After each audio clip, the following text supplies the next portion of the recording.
we do too. This movie was a fantasy masterpiece, from the girls flying to, all the magical powers and seeing the fairies and the witches. I gotta ask you all, because you look like you were having fun creating it. What was your favorite scene each? Kerry, I'll start with you.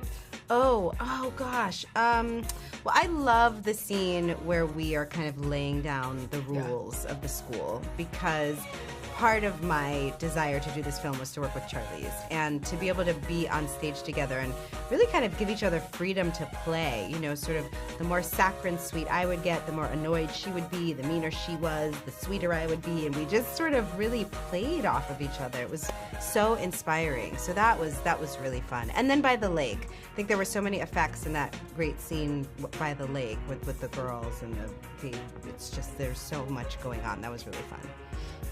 Yeah, that scene was also the first time that we got to see all the kids kind of dressed up, right? It was really amazing. We got to see that for the first time as we were doing the scenes, and that entire hall was just dressed fully. Like, what you see is really what it was, and there's not a lot of CGI in that except for maybe 2 or 3 things, like a flaming ball. We didn't have that. But that was amazing to me, because I felt like I had the movie in my imagination, and I'd met the kids, so I was imagining them in the roles, and then that was the first time that I kind of saw them all bring the characters to life. And I had this moment where I was like, I like my son. They look so cool. They look so cool, the School for Evil. They always look so cool. Let's talk about the costumes in this movie, because Charlize, when I saw you in the big red bob and Kerry, you as the Golden Queen, what was your favorite part about transforming into your characters? I loved that wig. That wig was unbelievable, and so transforming. I mean, it was. I had never done that color too, so I was a little bit I was like, this could go very wrong. So fun. So fun. I'd say the hardest, the part I kind of regretted was the fake nails. Because I did, yours came off every night. I had press on. That was so smart. I did mine they were glued on, and I don't do a lot of nail action. And I was hard. Yeah.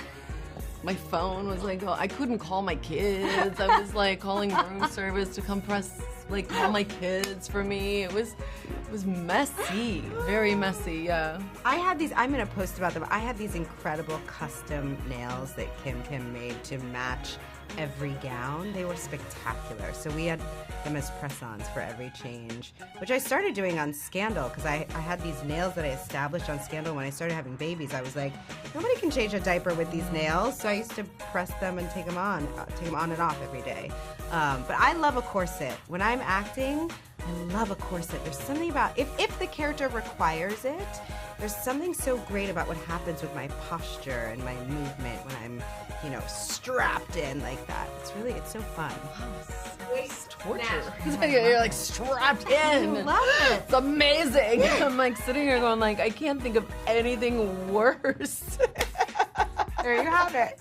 There was a moment in the film where Agatha's mother was trying to create this potion, and she wasn't the best witch, but she was trying. So I came up with this question. If you could wake up and drink a potion every single day, what would that concoction allow you to do? My kids to be on time for the bus.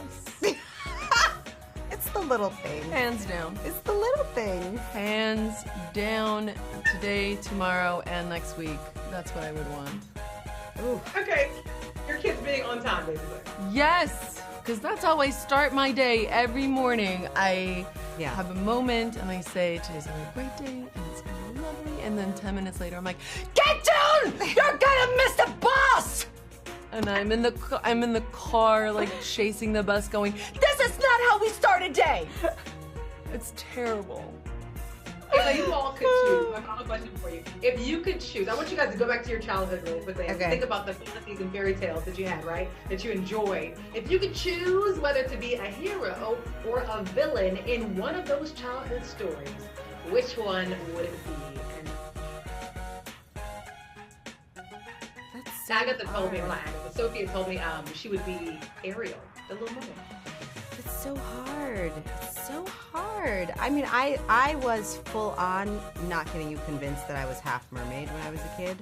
I love the water. I'm more comfortable in the water than on land. So I could see why I would say Ariel, but who wants to give up their voice for a man? No. I'm not giving up my voice for anybody. So I don't know. It's tricky. I feel like these newer fairy tales, like our movie, like these stories that are about like friendship and empowerment and being more nuanced, and you don't just have to be a villain or a good guy. Like you get to be it all. You get to be a human being in this world today. That's where it's at. Charlie. I always loved is she even considered a stepmother in Rapunzel? The one that steals her and grows lettuce? I was like, I was always impressed by that. I don't know why. I was like, you're evil and you grow lettuce. Like, it's amazing. Yeah, that was impressive to me. There you go. Not like too much. Final question: did you steal anything from set? I don't think so. Kleptomania was kept in. Yeah, I don't think. Let's see. Did you steal something? Oh, I usually keep something, but it was like. Stole my soul. My heart. I stole a friend. Mm-hmm. I don't know who she's not calling back anymore because she's calling me, but I don't regret it. Love it.